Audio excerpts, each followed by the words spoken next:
자, 이번에는 이제 한의종 관련돼서 이제 일본 침략간의 항일운동 전개 과정을 좀 볼게요.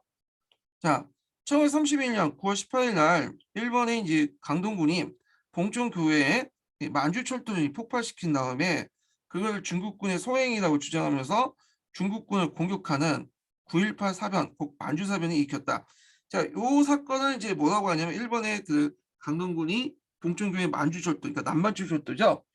그걸 이제 폭발시켰는데 자기들이 이제 만든 자작극이에요. 그래서 마약에 처해 있는 이제 중국인들, 취해 있는 중국인 몇 명을 잡아다가 모욕을 시킨 다음에 얘네들에게 국민당군 복장을 입힌 다음에 어 이게 죽이고 그 옆에다가 이제 뭐냐면 하약 같은 거 이제 다이나마이트 있죠? 이런 것들 좀 손에 쥐게 만들게 한다. 약간 폭발시킨 다음에 그걸 이제 그 만주군이 했다. 이런 식으로 떠넘긴 거죠. 예.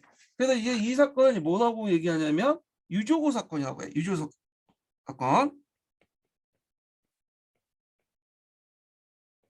그래서 남만주 철도 폭발 사건을 계기해서 이 만주사변을 일으켰어.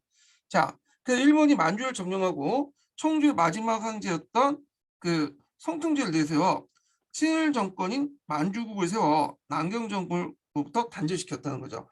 마치 제3차 공산당 그 포위를 지휘하고 있던 장개성은 만주의 그 당시 실질 지배였던 장하장 씨의 동북군을 하여금 만주에게 일본에게 저항하지 마라라고 철수하던 부정한 정책을 내세웠죠. 앞에서 얘기한 것처럼 그때 이제 그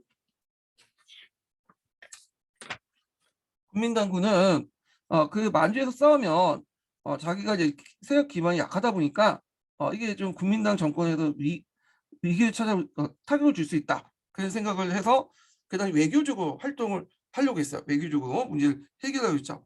그래서 부정한 정책을 내세웠고 대신에 외교적으로 그 문제를 풀려고 했다.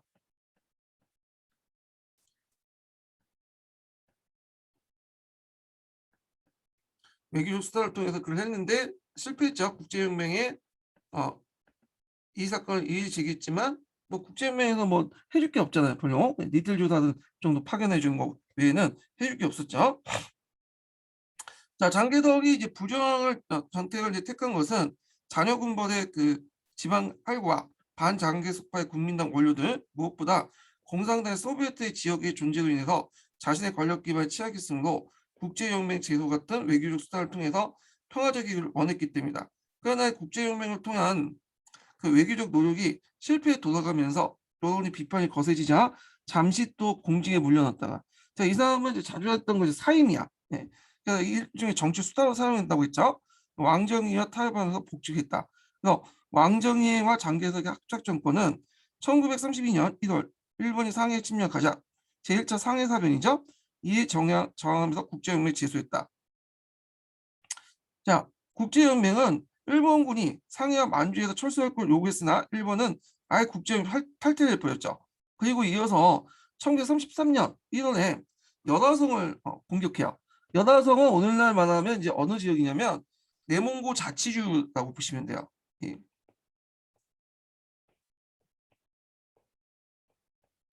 그래서 내몽골 자치주, 연화성, 뭐그 수원성이 있어요. 요 지역 부분인데, 자, 하여튼 여기를 침략에 들어갔고, 그 당시 국민정부는 반격을 하다 밀려 6월에 당고 정정업종을 맺게 돼요. 당고 정정업종. 그래갖고 그때 이제 이게 관련돼 갖고 예전에 기출문제 나왔죠. 11년 기출문제 나왔어요. 여기. 그래서 이제 당고 정정업종은 주 내용은 뭐냐면 정정구역을 이제 뭐냐면 설정하는 거예요. 그래서 하북성 동부 지역에 비무장 지역 있죠.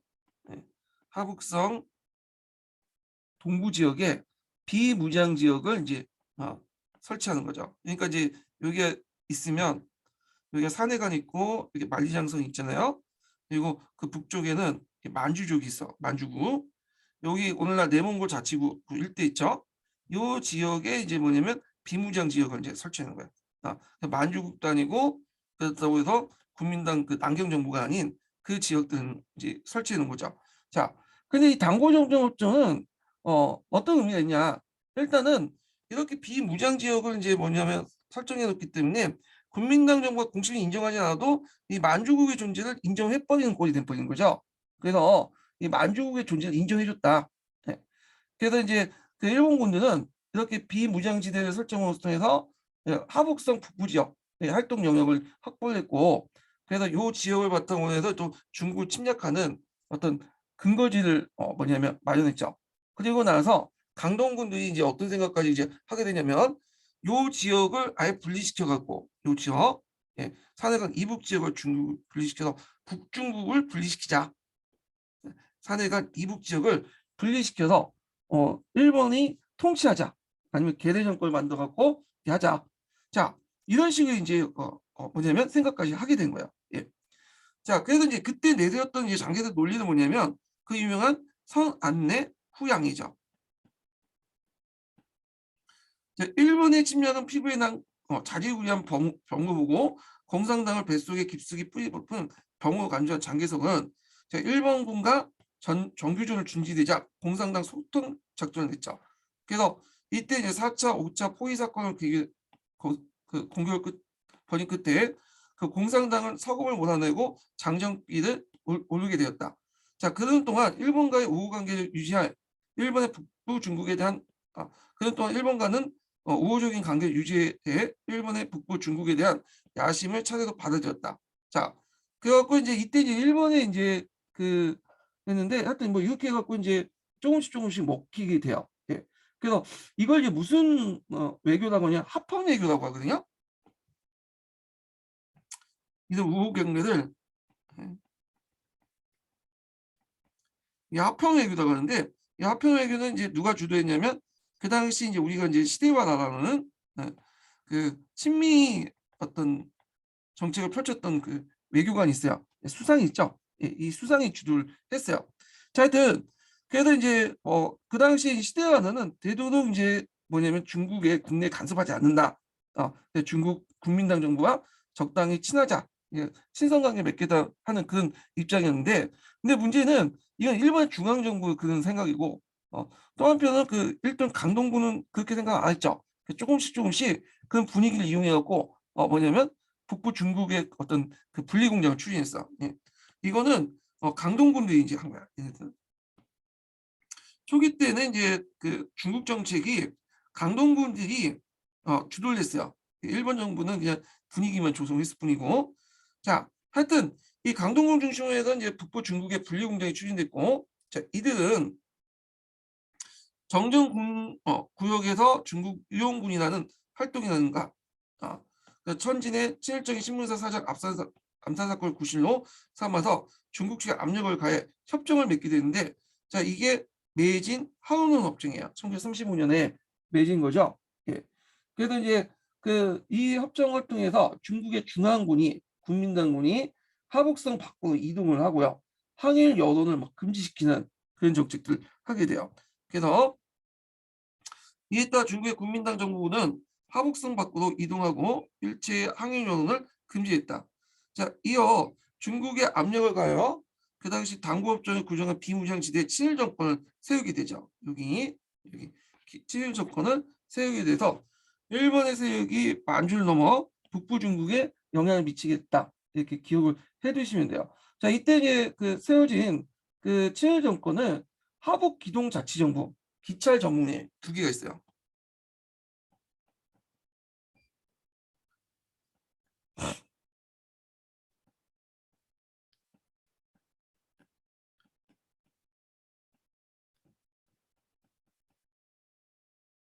예. 근데 하북정 이건 빼야 되겠다. 하동 기동 자치정부라고 보시면 돼요. 예, 그냥 그거는 그게 반발해서 만든 거기 때문에 하동 기동 자치정부.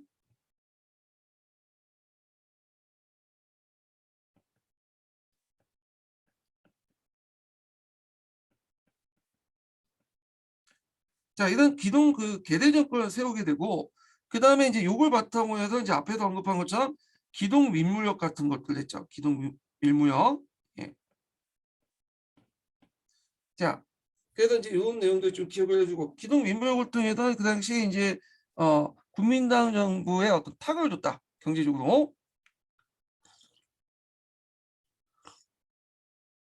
자, 이와 같이 이제 중국 국민정부가 공산당 톱을 우선시하면서 만주사변 이래로 일본의 침략에 대해 부정주의를 이제 채택을 해 그 당시 북부 중국까지 이제 일본 세력이 미치게 되자 학생들 중심으로 대중적인 항일 운동이 다시 활발해졌고, 원래 만주사변 이후에 이 학생들은 대규모 항일 운동을 벌여 잠시나마 장개석을 공직에 몰려나게 했고, 상해사변 때 중국군이 적극적인 항전의 분위기를 조성했다.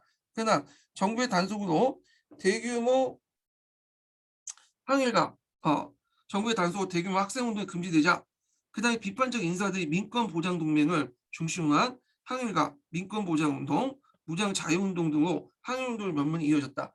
그래서 이제 이 민권 보장 동맹은 정부형 이전의 큰 조직이에요. 그래서 이제 이 조직들은 주로 장개석에 이제 반대하는 세력들이 이제 주로 참여했죠. 송경영이라든지 그 다음에 그 노신, 류신과 그다음 호적 뭐 그런 사람들 있잖아요. 국민당 좌파 세력들, 이런 세력들을 중심에 갖고 있어. 그러니까 좀 약간 엘리트 중심의 어떤 그 조직이었다 이렇게 보시면 될 것 같아요.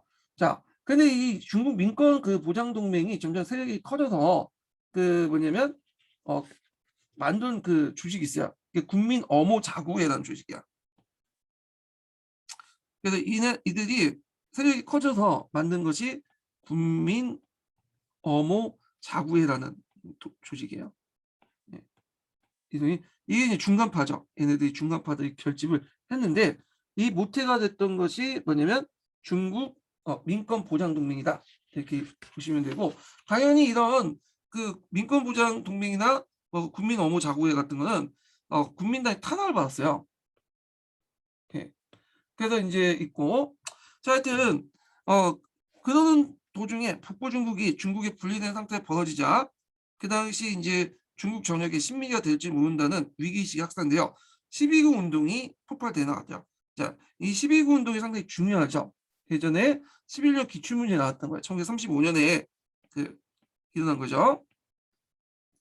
그래서 이제 일제 북중국 분리, 그 당시 그 하북자치라는 명목으로 이제 북중국을 분리시키려고 하니까 그거에 대한 민족적 위기의식이 확산되면서 북경대 등 북평의 학생들이 북중국 분리 운동을 반대를 하기 시작하죠. 그 일본 제국주의 타도, 내전 중지 이런 것들 주장하면서 시위했는데, 여기에서 이제 그 북경대에서 출발했지만 이게 시위가 전국적으로 확산이 돼요. 예.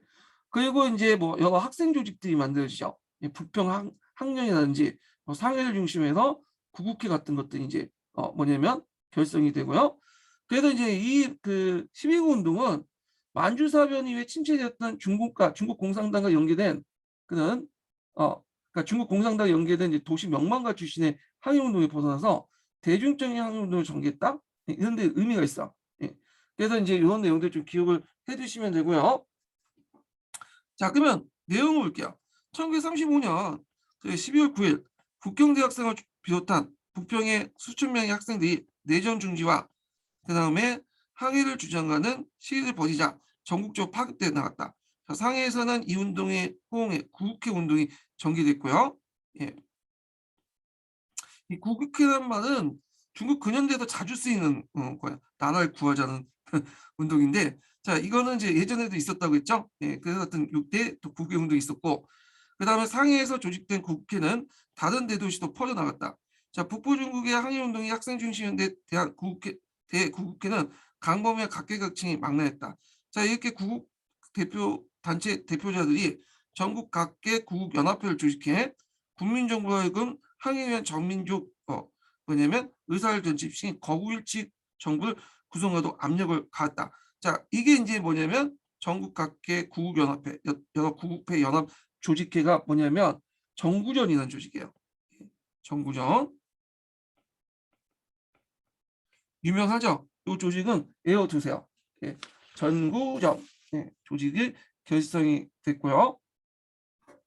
자, 그래서 이 정구전 조직은 그 당시 남경정부 인정하에 거국일치적인 정부를 구성하잖아요. 남경정부 주도하에 공산당이 참여하는 그래서 이제 이렇게 있고, 그 다음에 이제 자신이 이제 뭘 하냐면 아까 지명한 것처럼 중국 공산당하고 국민당의 어떤 조종자 역할들 이걸 자임했죠. 그래서 그 국공 양단을 넘어서 국민당과 공산당을 넘어서 전민족적 차원의 항일 분위기를 보조시키는데 큰 역할을 했다. 그리고 여기에서 이제 했던 유명한 선언 있죠. 단결 오문 선언 있죠.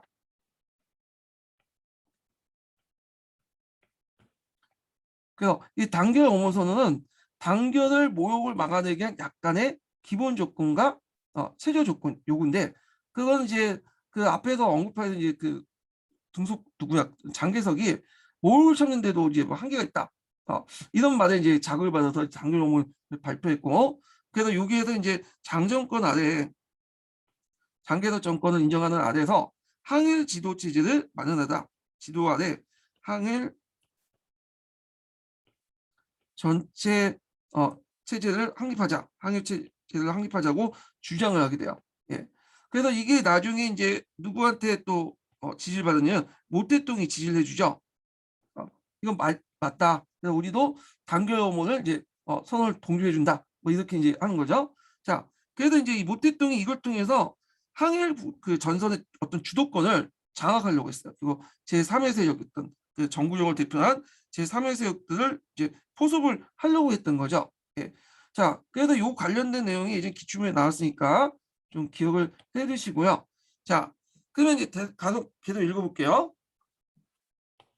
자, 공산당은 이미 장종준이 1932년에 8.1선을 반포해서 내전 중지와 폭넓은 민족의 연합을 주장하면서 통일된 국방정부와 항일연구를 조직하자고 제안했다.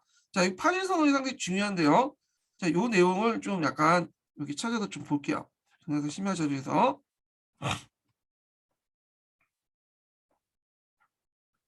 자, 그 보통 이제 그 중국의 이제 뭐냐면 그 장기적 관계를 세 단계 나눠볼 수 있죠. 항일 기획, 반장항일, 피장항일, 연장항일. 요게 세 개인데 일단 뭐 반장항일은 이제 그 볼 필요는 없고 반장항일 도중에 이제 뭐냐면 대장정이 나왔고요. 그래서 반장항일에서 피장항일로 넘어가는 그 계기가 되는 선언이 뭐냐면 8.1 선언이야.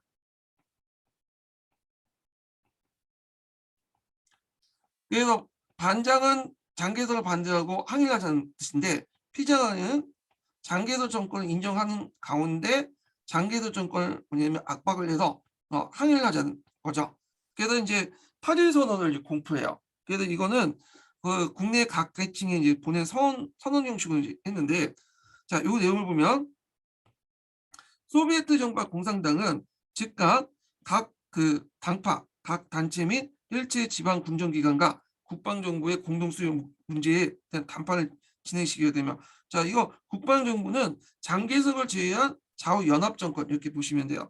자, 그 결과 수립된 국방정부는 당연히 국방도중의 임시 지도기관이 되어서 하며 이 국방정부는 또 당연히 전체 동포의 대표기관이 되어 구체적으로 항일운동에 관한 각종 문제를 토론해야 된다. 그래서 이거는 그 코미테 7차 대회 영향을 받았죠. 이 왕명이 작성했다고 되는데 그래서 코미테 의사가 중국 공산당에 전달됐다. 그때 중국 공산당 코미테 이름을 일종의 소련이죠. 소련을 큰 혁명을 오셨기 때문에 이런 지시를 무시할 수가 없었어요. 예. 아무리 그 당권을 그 모택동이 장악을 했다고 해도 소련부터 계속 지지를 받아야 될 거냐 지원을. 그래서 내전을 정기를 호소하고 장개석을 배제한 지주 자산 계급들을 포함한 민족 연합 전선을 주장했고요. 그리고 좌우합작 정부였던 그 통일정부, 국방정부와 통일적인 항일 정부를 제의했다. 근데 여기 좀 볼 게 이제 장개석을 제의시켰다는 거죠. 예, 장개석을.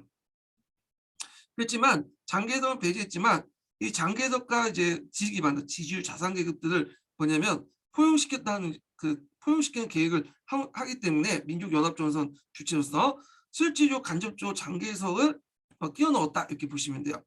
왜냐하면 그 당시에는 뭐 그 대장정 중이잖아요. 대장정 중이었고 그다음 중국 국민당에서 당연히 장개석이 더 안 좋은 감정이 많겠죠. 그러니까 장개석을 집어넣기는 좀 그랬나 봐. 그래서 일단 장개석을 배제하지만 지주 자산 계급을 집어넣어서 장개석을 뭐냐면 세력도 넓게 보면 이제 포용할 수 있는 그 여지를 마련해 주죠. 그래서 이제 그 결과 중국 공산당 와요보회를 개최해서 8.1 선언을 내용을 수용했고요.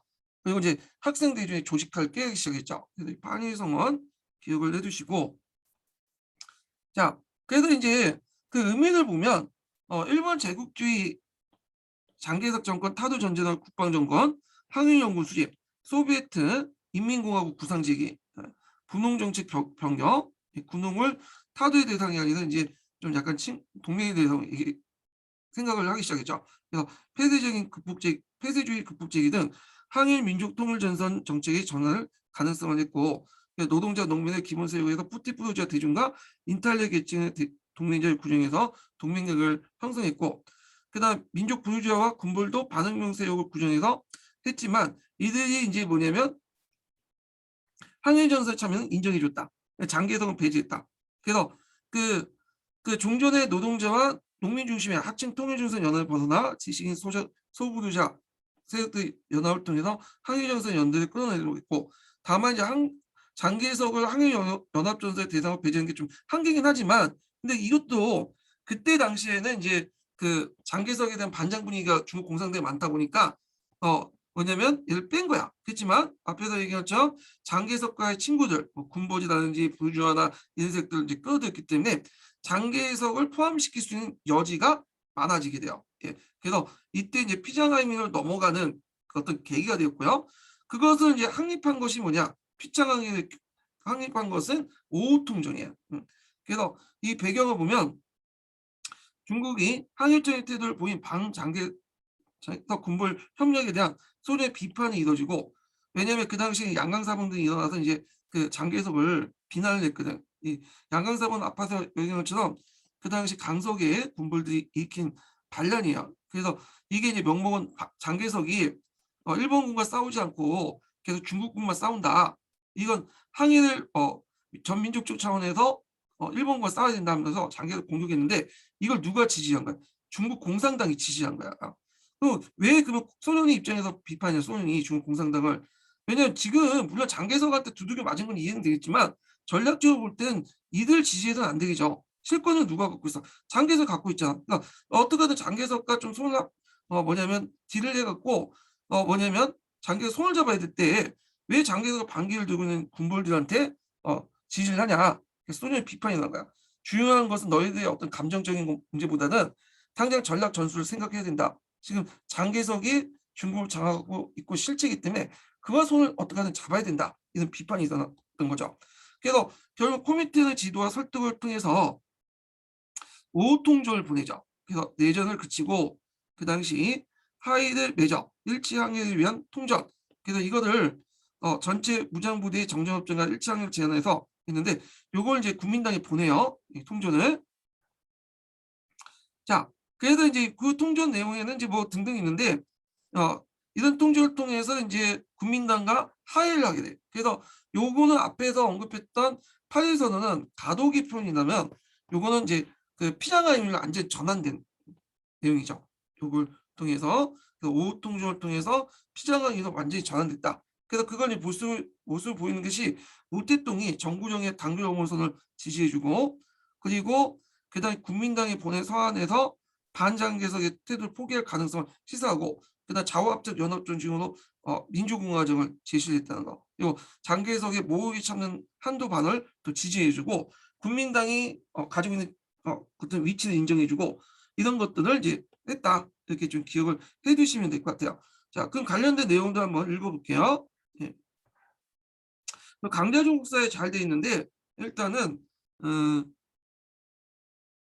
여기 1848번하고 1849번 한번 읽어볼게요.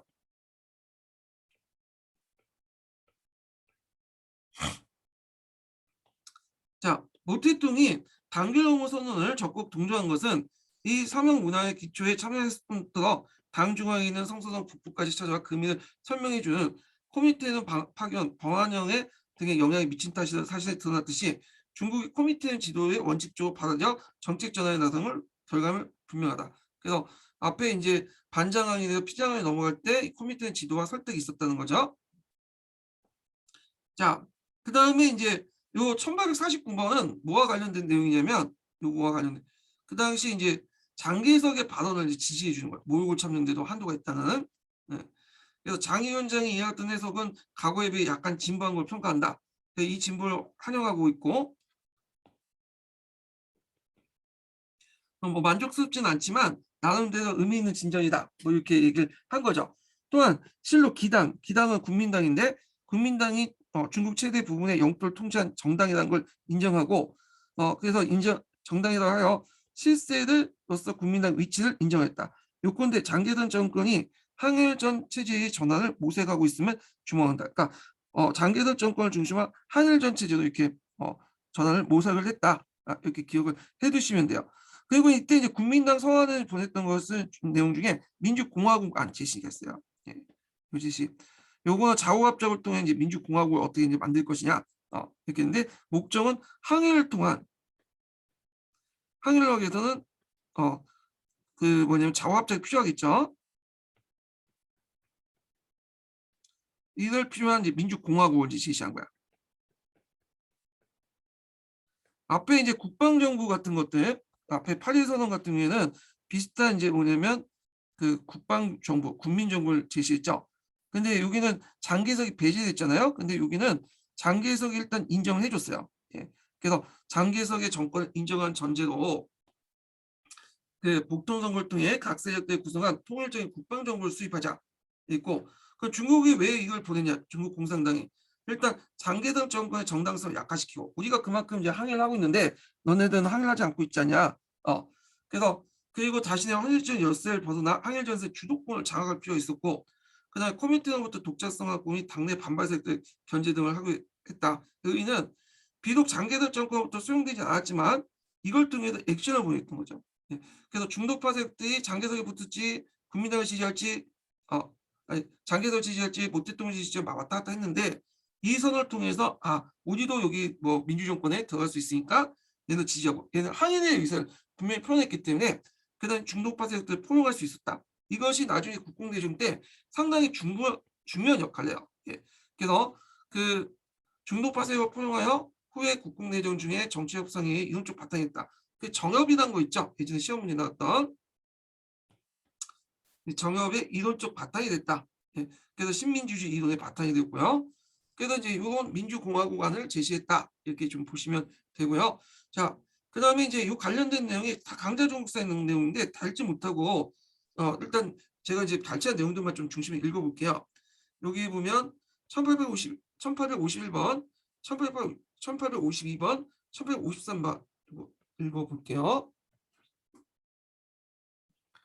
자, 중국 공산당이 한일연합전선의 대상으로 장개석을 포용하면서 제기한 민주공화국의 구상은 중국 공산당 나름대로 능랑한 발상이라 아니할 수 없다. 즉 민주공화국 구상을 제기함으로써 중간층의 일치항일과 이걸 받아들이지 않을 거라고 생각했지만 그렇게 액션을 취함으로써 중간층의 일치항일과 그를 위한 민주주의 권리 요구를 적극 수용할 수 있는 동시에 이를 지렛대 삼아 중국을 탄압하고 있는 장개석 정권의 정당성을 약화시킬 수 있었다.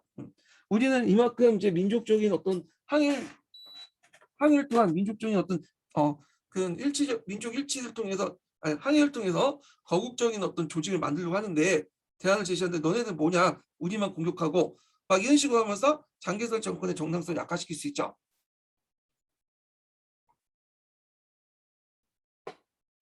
자, 그래서 이제 있고 장개석 정권의 공산당 토벌 작전에 몰린 끝에 이제 거우 서북부의 외진 곳에 정착한 중국 공산당은 당시 중국 영토의 대부분을 지배하는 중앙정부와 항일을 위해 연합하지 않을 수 없었지만 연합할 경우 그나마 중공이 확보된 기득권 소비에트와 홍구 등을 송상할 우려가 있었다.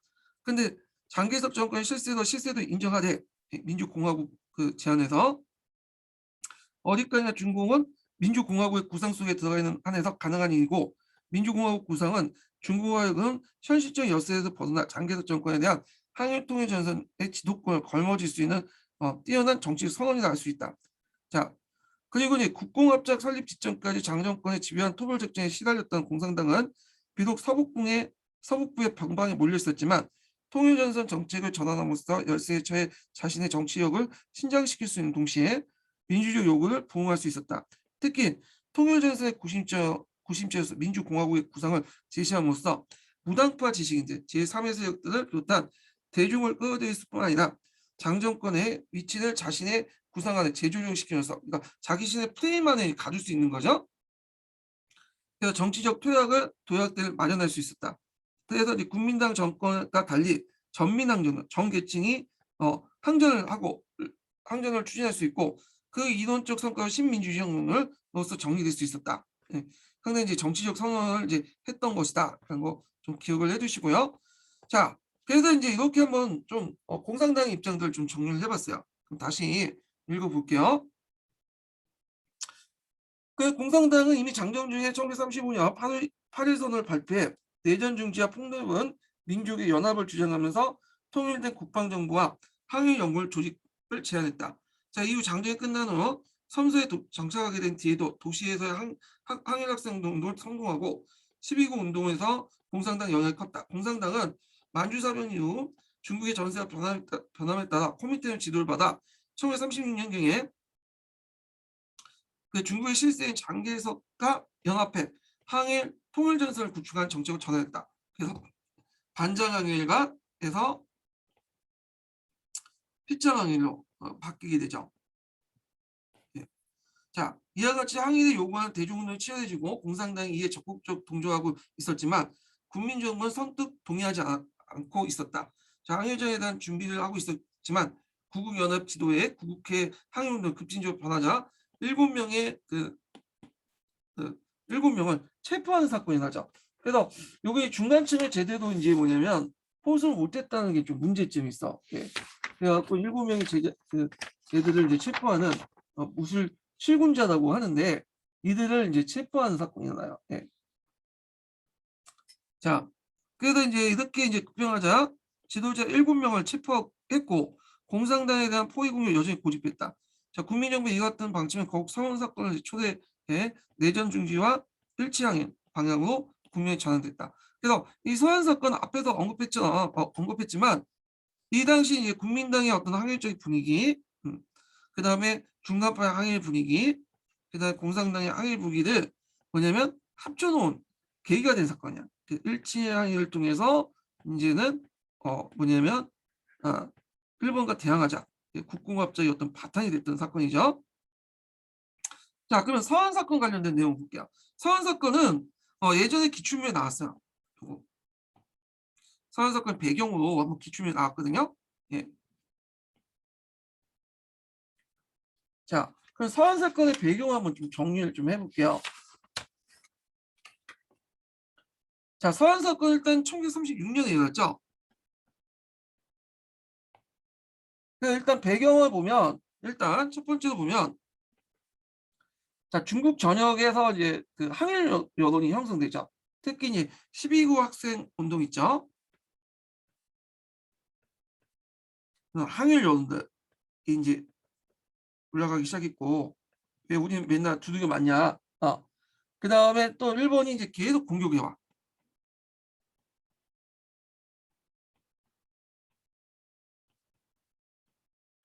그래서 이제 앞에서 언급한 연화성 외에도 그 옆에 있는 수원성까지 공격해요. 수원성. 예. 그래서 이제 이렇게 있고 그 다음에 이제 또 거기 보면 세 번째는 그 당시 동북군이 있었어요. 동북군이 이제 장하장 부대죠.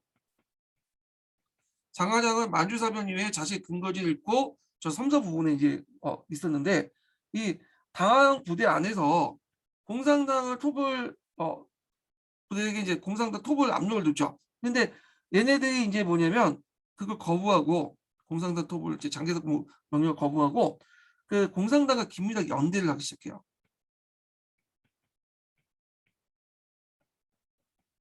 그래서 서한 같은 경우에는 이제 공산당 그 출장소도 나오고 대표부도 이제 파견되는 나오고 그랬던 거예요. 왜냐 장한의 입장 때는 지금 중요한 건 항일이지 공산당 타도가 아니란 거야. 그래서 항일에서 자신의 근거지였던 이 만주를 동부 삼성을 다시 회복을 해야 될 거 아니에요. 예. 그 다음에 국민당 내에서도 또 반발이 되게 많았어요. 대표적인 게 이제 양강사변이죠. 강석의 군벌들이 뭐냐면 그 장개석이 항일하지 않고 공산당만 타도하고 군벌만 조지니까 그게 반발해갖고 일으킨 건데 정치 의도는 있어요. 예. 그래서 이걸 통해서 이제 그 국민당의 어떤 그 자녀 군벌들의 탄압을 좀 막으려고 했던 거죠. 자, 하여튼 이렇게 이제 국민당 내부나 그다음 외부 항일 여론들 등등에 떠밀려 갖고 이제 등등 있는데 그 당시에 이제 이런 상황이 있었어. 이런 상황에서 무슨 사건이 터져나온 거죠? 이 서한 사건이다. 그래서 서한 사건은 장개석이 6차 포위전을 독려하기 위해서 그 당시 그 장하장의 근거지였던 서안을 방문했는데 그때 장하장과 양호성이 장개석 구금을 하죠. 그리고 그때 이제 그 중국 공산당이 와서 장개석 그 당시 중국 공산당 대표 중래 그리고 그게 해서 회담을 해갖고 국공 내전을 중지하고 뭐냐면 그 앞으로 이제 제2차 국공합작을 하자고 약속을 했어요. 그리고 중일 전쟁이 시작하자마자 제2차 국공합작이 달성이 됐죠. 자, 그러면 내용을 볼게요.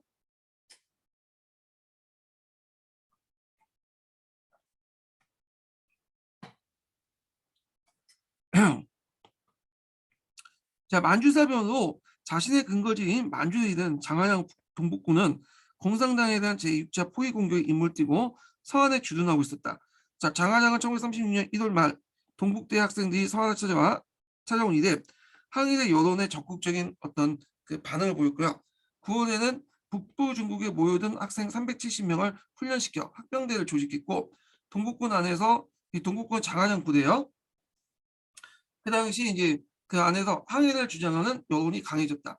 1936년 전반기에 공산당과 정전을 맺고 공산당원이 서안에 주재하면서 동북군과 양호성이 이끈 서부군의 개주를 도와줄 정도 긴밀한 관계를 맺고 있었다. 자, 이와 같이 이제 장하장이 항일의 의지를 강화하고 있던 중 일본의 강동군이 내몽골을 독립시키는 공작 일환으로 수원성을 공격한 사건이 나요. 예. 그래서 이 내몽골 자치주가 두 개 있고 수원성하고 지금의 그 연화성인데 연화성을 뺐고 거기에 이제 계대정부를 만들고 더 나아가서 내몽골을 독립시킨다고 해서 나머지 부분 수원성을 공격을 한 거죠. 자, 장하장은 장개석에게 부대를 이끌고 그 수원성을 가서 중국군을 돕겠다고 요청했으나 장개석은 이를 거부하고 공산당 토벌, 6차 토벌을 계속 요구했고요. 장개석은 총공격을 준비를 갖추고 1936년 12월 4일 서안에 와서 장하장에게 공산당을 토벌하든지 아니면 동북군, 서북군을 각각 복군과 안희성으로 이동하는 거야. 완전히 자기 본거지에서 멀어지는 거죠. 예. 동북군과 서북군 가운데 항일 여론이 높아진 동북군과 서북군 가운데서 항일 여론이 높아지는 가는 상황에서 그들이 공산당 토벌을 강요한다는 것은 장하장이나 양호성이 받아들이기 어려운 요구였다. 자, 복군과 또 안희성을 이동한 요구는 장개석에 의해서 제거됨을 의미한다. 숙청당하는 의미도 있죠. 자, 이 장하장과 양호성은 제6차 공산당 포위 공격을 내려진 그 12월 12일 날 장개석을 체포 연금이에요. 장개석이 그 당시 이제 어디 있었냐면 하청지에 있었어요. 그 유명한 하청지 있죠. 예, 양귀비가 거기에 그 놀았던 그 하청지에서 이제 숙박하고 있었는데 군대를 동원해서 장개석을 체포를 해버린다. 예. 그리고 전국의 내전 중지, 체포된 구국연합회 지도자, 석방 등 8개 항을 주장한 전보를 내보냈죠. 예. 요 전보 내용이 예전에 기출 예문으로 나왔어요. 여기 그 전보 내용을 좀 볼게요. 여기 자, 전보 내용 6개종 내용 보면 전보 내용을 보면요. 자, 국민당과 국민정부를 개조해 7.18 구축 몰아내고 항일 분자들 영입한다. 상해 예국 명수를 석방하고 이건 정구정의 무술 7군자를 얘기해요. 자, 석방하고 일제의 정치범을 석방하여 인민의 자유와 권리를 보장한다. 그다음 초공 정책을 추진하고 중지하고 그러니까 공산당 타도 정책을 중지하고 홍군과 연합회, 공산당 연합회 항일한다. 그다음에 각 당, 각파, 각계, 각군의 구국회의를 소집해 항일 구국의 방침을 결정한다. 그다음에 중국의 항일에 동조하는 국가와 동맹국을 수립하고 그밖에 이제 구체적인 가각, 뭐 중국의 성서성 중앙군의 성서에 들어와 있는 부대를 동반에 철퇴시키는 명령 등등 해갖고 그 나머지 서북의 궁중은 장과 양을 맡긴다. 그래서 중앙군은 그 국민당 직계 부대를 말하죠. 그래서 국민당 직계를 부대를 철퇴시킨 다음에 자기가 여기를 맡겠다는 삼서성 일대를. 근데 연호는 이제 어떻게 흘러가냐면 일단 장호장이나 양호장의 주제가 맞다는 거야. 네. 그래서 국공 합작을 통해서 전면 싸우자는 전면 일치해갖고 싸우자는 항의는 맞는데 그 수단이 잘못된 거야. 쿠데타를 통해서 하는 것은 오히려 일본에게 이용될 수 있다. 그래서 이제 일단은 이제 장하장한테 잡힌 상태에서 이제 그 장개석이 그 주율리가 왔다 갔다 하면서 5번에 걸쳐서 국공합작을 이제 전개하게 돼요. 결국에는 나중에 이제 구두도 전쟁 나면 제2차 국공합작 하겠다. 예. 그 제2차 국공합작의 통일전선 형성을 하게 되죠. 그래서 이때 구두로 합의했고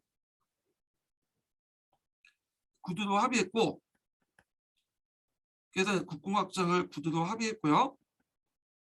그리고 1년 동안 준비 기간을 거친 다음에 1937년에 중일전쟁이 일어나자마자 뭐냐면 제2차 국공합작이 이루어지죠. 예, 국공합작이. 그래서 요거 좀 가정을 보시면 되고요.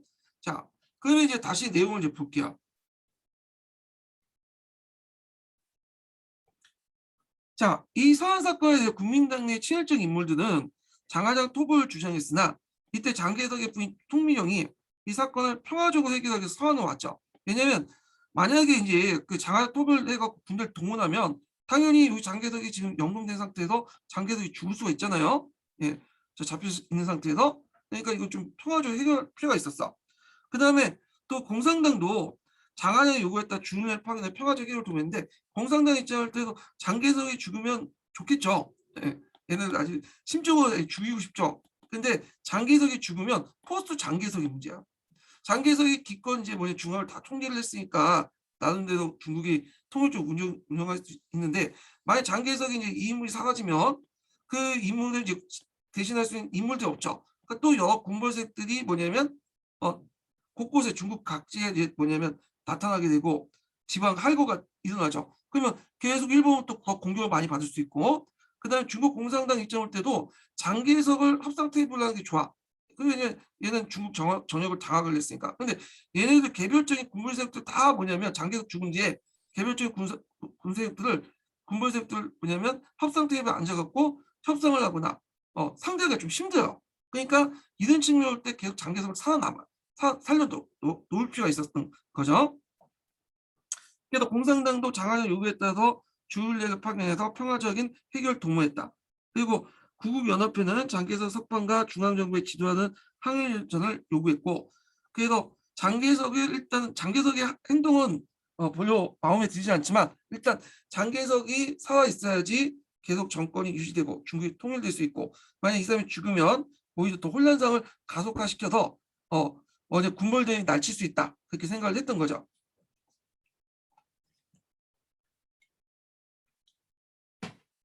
그래서 장개석을 석방해 그의 지도하에 항일전을 수행한다는 일반적인 여론을 배경으로 장하장과 양호성, 공산당과 국민당 정부 간의 협상이 벌어져 내전 정지와 항일, 국민당과 국민정부의 개조 등을 협정을 이루게 되었다. 그래서 25일 장개석이 석방되고 서한 사건은 평화적으로 타결됐다. 자, 그래서 이로 인해서 내전 정지와 일치 항일을 약속하자. 그러니까 이걸 문서로 남긴 게 아니라 구두로 약속한 거야. 예. 그때 이제 뭐냐면 문서 남기자고 이제 공산당이 요청했는데 됐다. 나는 약속을 딱 지키면 말하면 지킨다 해가지고 결국 구두로 약속을 했어요. 근데 실제로 이제 지켰죠. 예. 그러니까 그동안 항해를 요구했던 대다수 국민들 안도했다. 그러니까 약속대로 내전이 정지되고 이후 국민당 공산당에서의 정식 회담이 몇 번에 거쳤죠. 몇 차례 거쳐서 열리는 중에 1930년 7월에 전면적인 중일 전쟁이 반발하니까 국민당과 공산당은 서둘러 합의를 보고 9월 23일 날 2차 국공합작이 공식 선언됐죠. 예. 이런 내용들 기억을 해두시면 되고요. 이때 이제 장개석이 그 장하장에 대해서 상당히 안 좋게 생각했죠. 자기를 가둬가지고 이제 이놈이 뭐냐면 어쩔 수 없이 서한에서 회담을 거쳐서 이제 이렇게 제2차 국공합작이 어떤 바탕이 됐지만 하여튼 했잖아요. 그러니까 장개석 입장을 때니 장하장이 괘씸한 거야. 이 새끼가 쿠데타를 일으켜갖고. 네. 그래서 얘들 일단 서한 사건이 마무리 짓고 얘들 데리고 왔어. 남경에 유폐시켰죠. 그리고 얘네들 남경 유폐시켜서 아예 정치 활동을 금지시키고 유폐 생활을 하게 하고 그러다가 이제 장개석이 대만으로 갔어요. 대만 갈 때도 이 장하장을 데리고 왔어. 그래서 거기서 유폐시켰어요. 그래서 유폐시키고 나서 되게 장개석이 죽은 후에 이제 풀어줬다고 그래요. 장하장을. 네. 그래서 국민당에서 이제 풀어줬는데 하여튼 이 장하장은 하여튼 오랜 동안 유폐 생활을 계속했다. 이 사건을 계기로. 자, 그러면 이제 그 공산당 소비에트 정책을 볼게요. 자, 이렇게 제2차 국공합작. 그러니까 이제 그 전에는 여러 번 회담이 있었다고 했죠. 요거부터 좀 얘기할게요. 자, 이거는 이제 어디와 어디까지는 서한 사건부터 해서 중일 전쟁 이전 중간 사이. 서한 사건에서 중일 전쟁 그 중간 사이에 공산당과 국민당의 어떤 내용이에요. 자, 서한 사건 이후에 그 공산당 지도부는 정당 동지에 대한 고하는 그래서 그다음 서한 사건 이후에 당내 반발을 붕괴시켜. 왜냐 당 안에서는 장개석 죽이자는 말이 많았거든요. 장개석 왜 살려주냐, 죽이지. 근데 지도부 입장 볼 때는 장개석 죽이면 포스트 장개석이 문제라는 거죠. 예. 그러니까 장개석 계속 살려줘서 협상 파트너 놔둬야 된다. 이렇게 생각을 했던 거고. 그래서 그걸 좀 무마할 필요가 있었어. 그 다음에 중국 공산당이 양보의 의미 한계를 명확히 규명을 했죠. 그다음에 이제 정책 전환을 하게 돼요. 그래서 일단 무장 폭동을 중지시키고요. 국민정부 타도하는 그런 걸 포기시키고 철저히 당내 민주화를 실시해. 당내 민주화를 실시한 게 뭐냐면 요걸 통해서 민주적인 어떤 모습을 보이면서 제3의 세력들, 그러니까 중간파들을 뭐냐면 자기 세력 끌어들이기 위한 어떤 조치였죠. 그리고 지주들의 토지를 몰수하는 정치하죠. 그래서 예전에는 지주들의 통지를 몰수해서 나눠주는 토지 개혁을 했는데 토지 개혁을 뭐냐면 금지시키고 대신에 이제 중단시키고 감조 감시 적제를 해. 그러니까 이제 토지를 나눠주는 것보다는 지대 수익을 좀 낮추는 그런 방향으로 방향 전환을 했다. 왜냐하면 지금은 중요한 건 항해이기 때문에 지주를 계속 공격을 할 경우에는 토지 개혁 문제로 할 경우에는 분열될 수 있죠. 예. 그리고 그다음 국공 내 그 합작의 어떤 분위기를 해칠 수 있잖아요. 자, 그다음에 소비에트 방식을 포기했어. 예. 소비에트 방식. 그래서 그때 이제 국민당 안에 들어가서 국민당의 병구로 이렇게 들어가죠. 특별 그 구역으로. 그래서 이와 관련된 내용이 예전에 기출문에 나왔어요. 예. 요 기억을 해주세요. 그래서 이게 이제 그 국민당과 공산당의 뭐냐면 합작 과정에서 이렇게 나왔던 거고요. 그리고 이것이 이제 제2차 국공합작을 시작하자마자 공식화시킨 거야. 그러니까 이게 그 한일 광제중국사에서는 그 서한 사건에서 제2차 국공합작 그 중간에 이런 내용이 나오고 그다음에 요 뒤에 있는 한의중에서는 요 내용들이 그 제2차 국공합작 뒤에 조치로 나와 있잖아요. 근데 서로 연결된 거예요. 요때부터 논의가 일어나서 요때 확립됐다 이렇게 보시면 돼요. 요때. 그래서 요게 이제 서로 연결돼 있다는 걸 보시면 되고. 자, 그래서 이제 요 내용들 좀 기억을 해 두시고 자, 그다음에 이제 그 국민당에서는 이제 공산당 제의를 이제 받아들이고 5기 3중전을 통해서 그래서 국민당의 주도권을 잡아서 항해를 전개하겠다. 네. 이렇게 이제 하게 되죠. 그래서 그 중일 전쟁 발발과 동시에 합작이 이루어지고요. 앞에서 이제 했던 그 내용들 있죠. 이런 내용들이 실현됐다. 이렇게 보시면 돼요. 다만 이제 여기에서 또 추가된 것은 이 군사적인 부분 있죠. 홍군이 국민혁명군으로 개칭되고 860으로 개편돼요. 그래서 우리가 860이라는 말이 여기에서 나와요. 여기서. 그리고 강남에 자녀 부대들이 있었어요. 그 양장 중화조 주역에 항일전을 이제 펼쳤던 자녀 부대들이 있었는데 이 자녀 부대는 또 신사군으로 이렇게 편입되죠. 예.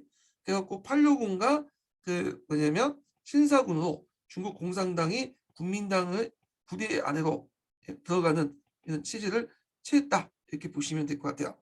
자, 그래서 요거 내용을 좀 기억을 해두시면 될 것 같고요. 예. 자, 그러면 다시 이제 한의중을 읽어보자. 한의중을. 자, 이에 따라 공산당의 소비에트 정부는 국민정부의 시야에 범구정부로 이제 격화되었다. 그리고 홍군은 국민혁명군으로 개칭되어 국민혁명 제8력군이 되었고 강남에 있는 부대는 신사군으로 개편됐죠. 자, 국민정부는 공산당에 대한 무기 공급을 약속하고 공산당 대표를 장내에 소집된 국민참전회에 무소속 대표와 함께 참가시킨다고 약속했다. 자, 이게 이제 두 개의 정부를 나누고 있던 중국이 항해를 위해 통합되었으니 만큼 중국은 일본 침략에 전면적으로 항전할 수 있게 되었다. 예. 그래서 이제 제2차 국공합작이 이루어졌다. 이렇게 보시면 돼요. 그러면 제1차 국공합작하고 제1차 국공합작은 차이가 뭐냐? 일단 제1차 국공합작은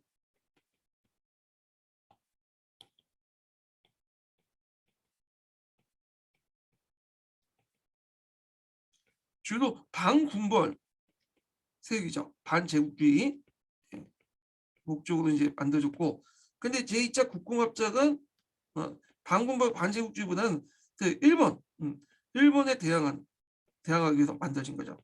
일차 항일을 통해서 일본에 대항하기 위해서 만들어진 거고요. 형식에도 좀 차이가 있어. 자, 1차 국공합작은 이건 당내 당 1대1 당의 합작이 아니야. 예. 그 당대 당의 합작이 아니라 국민당 안에 그다음에 공산당의 개인 자격으로 들어와서 합작하는 방식이고요. 근데 이제 요 제2차 국공합작은 당대당의 합작이죠. 당대당. 네. 공산당과 국민당이 그냥 평등한 관계에서 합작한 거야. 물론 이제 공산당이 좀 국민당 안에 들어가는 식으로 좀 예속된 형태지만 당대 당의 합작이었다. 이런 것들이 특징이다라는 걸 좀 같이 기억을 해두시면 될 것 같아요. 예. 자, 그럼 항일 전쟁을 보자. 항일 전쟁. 잠깐 항일 전쟁을 좀 보기 전에 그 관련된 내용들, 그 신동계 관련된 내용을 한번 좀 읽어볼게요. 예. 몇 페이지를 보시냐면 일단 706페이지 신동계 내용을 좀 볼게요. 일본의 대륙 침략 관련된 내용을 보겠습니다.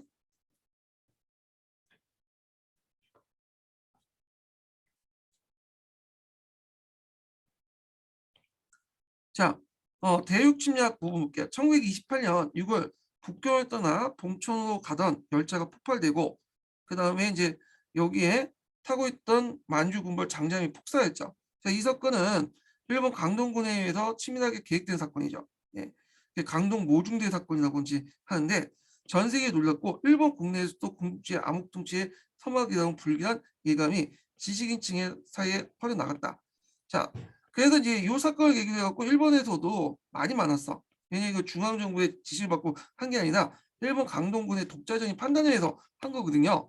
자, 그러니까 이제 여기에 대해서 이제 황제 청왕이 시도했다가 열받아갖고 그 당시 다나카 총리를 해임을 하죠. 예.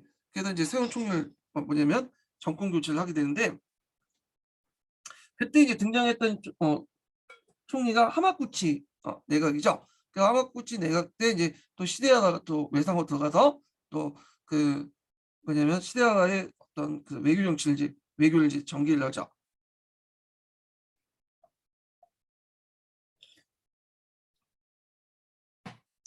자, 당시 장자림은 장개석에서 제3차 북벌을 연피하여 북경에서 만주 철수 중이었으나 일본은 남만주 철도 주식회사 약칭 만철을 중심한 만주에서 그들의 이권 확대해 나가는 도중이었다.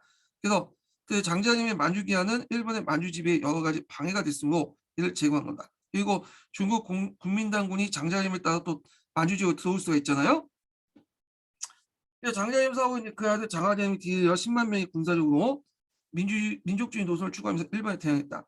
예, 이 당시 만주는 일본 대의투지의 육아를 차지한 생명선이었는데 그러나 만철의 경영 실적이 악화의 인류로 치닫고 있었고 그해 1930년대에 세계경제공화국 일본의 군부 세력들이 대두되기 시작했다.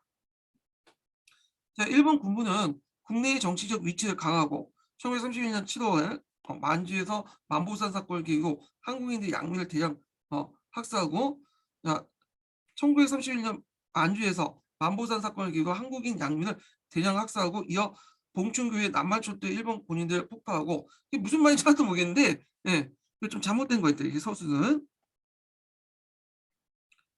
자, 이 만보산 사건은 여러분들이 한국사 시간 때 좀 얘기를 했을 텐데 이거는 이제 만주에 거주하고 있던 그 한국인들이 조선인들이 그 당시 그 농사를 주로 많이 했죠. 그래서 여러 가지 수익 개간 사업도 많이 하게 되는데 그 과정에서 중국인하고 이제 충돌이 일어나요. 그런데 이걸 이제 누구 편을 드냐면 한국인 편들 그 당시 일제들은 그래갖고 이제 그때 이제 그 사건이었는데 이 사건을 그 당시 이제 그 국내에 알려지는 과정에서 일본을 통해서 알려진 과정에서 마치 한국인 양민들이 그 당시 중국인들에게 대량 학살당한 것처럼 이렇게 보도를 하게 되죠. 그래서 이게 가짜 페이크인데 그걸 듣고 이제 한국인들이 열받아갖고 화교를 공격하는 그 사건이 일어나요. 그래서 이것 때문에 나중에 한동안 한중일 간의 어떤 그 양국 간의 그 감정이 안 좋게 되는 사건인데 학살된 사건은 아니에요. 이거는 일본 애들이 그렇게 주장한 건데 잘못 적어놓은 거야. 일본의 페이크 가짜 뉴스예요. 이거는. 자, 하여튼 이거는 제껴두고 자, 그 다음에 봉천교의 남만주철도를 일본군이 폭파하고 이걸 중국인 소행으로 전가시켜서 대륙 침략으로 도시로 삼았다. 유조 사건이죠. 그래서 일본의 강동군은 즉시 봉천 주변의 장안양군을 공격하여 남만주철도 연변으로부터 장안의 군대를 몰아내니 이른바 만주사변의 발단이었다. 자, 강동군은 곧 전쟁을 확대하여 길림이나 차, 그다음에 하얼빈, 금주를 점령했다. 자, 일본군은 만주사변에 이어서 1932년 1월 상해사변을 일으켰죠. 그래서 이때 일본은 중국 공산당 내 19도군과 전투 중이었으나 이건 잘못된 거죠. 공산당이 아니라 국민당이죠. 중국 국민당을 싸운 거는. 그래서 이 19도군이 나름대로 열심히 싸웠어. 시가전에서 상당히 특화해갖고 열심히 싸웠죠. 시가전에서. 그래서 이 1차 상해사변은 뭐 때문에 그러냐? 만주국이 세워진 것을 비난을 피하기 위해서 일종의 이제 국제연호를 다른 데 돌리기 위해서 일어난 거야. 그래서 그 상해에서 그 당시 이제 자국민이 죽었다는 이유로 해갖고 공격에 들어간 거죠. 자, 하여튼 장개석은 오히려 일본과 정전협정을 체결하고 후전 상태에 들어가게 되었다. 이때 이제 장개석의 반응이 일명 항쟁, 일명 그 협상을 하는 그런 정책을 냈죠. 한 명으로 싸우고 항전하고 그 다음에 협상을 하고 그런 양면 정책을 취했죠. 자, 이는 중국 내부의 적인 조국 공산당을 타도하고 그 당시 그 후에 일본의 침략에 대처하는 장개석의 안내의 양해의 정책에 비롯된 것이다. 자, 일본의 개도의 정부인 만주국 볼게요. 최근에 이 만주국이 상당히 부각이 됐더라고요.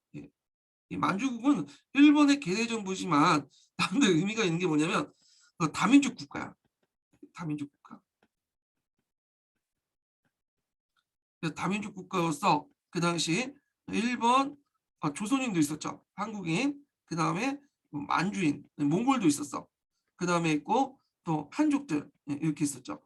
그래서 이제 이 오조허파 5개 민족이 같이 잘 사는 이 오조허파의 어떤 이상적인 국가상을 제시했다. 그래서 나름대로 의미를 두고 있죠. 다민족 국가고 또 이 만주국을 통해서 여러 가지 실험을 하게 돼요. 정책 실험을 하죠. 일본 국내에서 못했던 여러 가지 이제 정책들을 실험을 하게 돼. 이런 것들을. 그리고 이제 우리나라하고 이제 연결된 게 뭐냐면 이 만주국에서 이제 여러 가지 군관학교나 행정학교 이런 것들을 많이 만들었거든요. 그 만주국에서 만든 군사학교, 군관학교나 행정학교 졸업생들이 후에 우리나라 건국의 어떤 기반이 됐던 사람들이 많죠. 그래서 뭐 박정희도 있고 뭐 이런 등등이 다 만주국 출신들이야. 얘들이. 자, 그래서 이제 그 내용을 볼게요. 이 만주국과 관련된 내용은 그 아틀란타 일본사 한번 보세요. 만주국도 한번 시험 문제 나올 가능성이 있어. 이 부분도.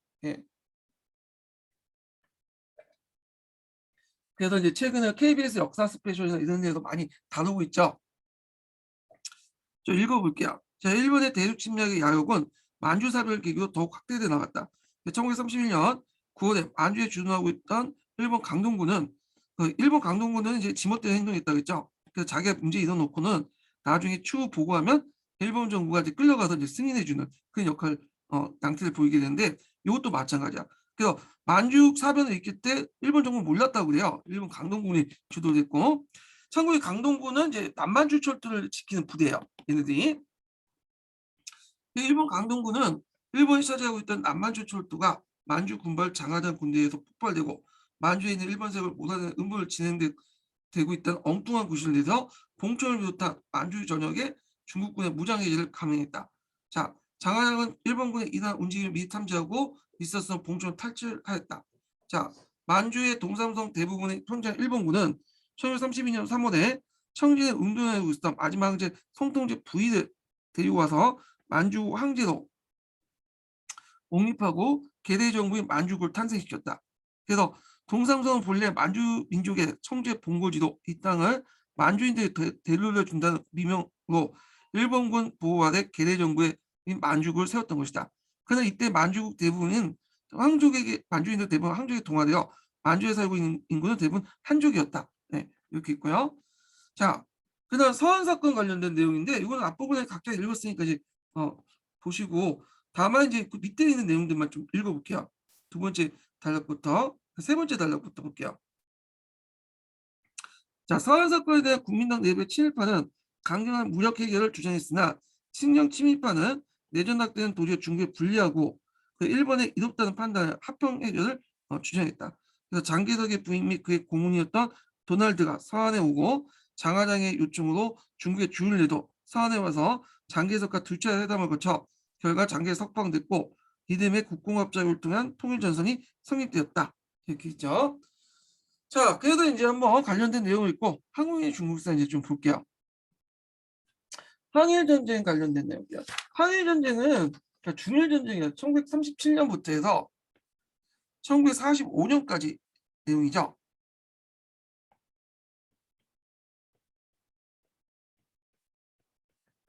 그래도 이제 7년 정도, 그러니까 그 8년인가요? 예. 8년 정도 싸웠어. 예, 8년 정도. 예.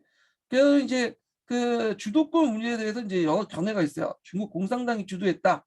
아니면 국민당과 공산당이 공동 주도했다. 이렇게 이제 있고 또 국민당이 주도했다. 뭐 이렇게 있는데 되게 학계에서는 주도 이제 뭐냐 정규전 형태는 그러니까 전면 전쟁이죠.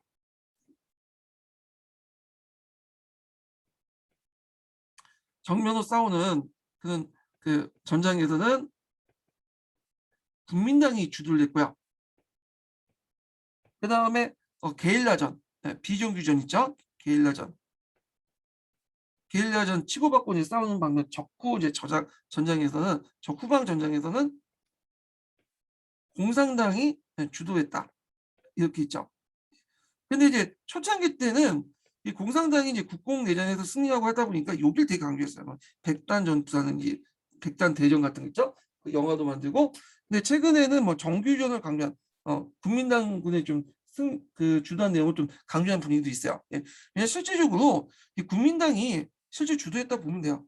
공산당은 여기 흡사했겠고 공산당은 항일 정도 했지만 주로 이제 얘네들은 이제 국민당의 빈자리 물러난 자리에 세력을 메꾸는데 제일 완전 초점을 맞췄죠. 그래서 중일 전쟁 끝나고 나서 막상 이제 또 국공 내전이 커지니까 예전에 공산당보다 훨씬 더 큰 세력을 커져 있었는데 공산당이 그 이유가 뭐냐 국민당이 빠져 있는 그 지역 중소도시나 뭐 농촌 지역을 다 공산당이 다 장악을 해버렸어. 예.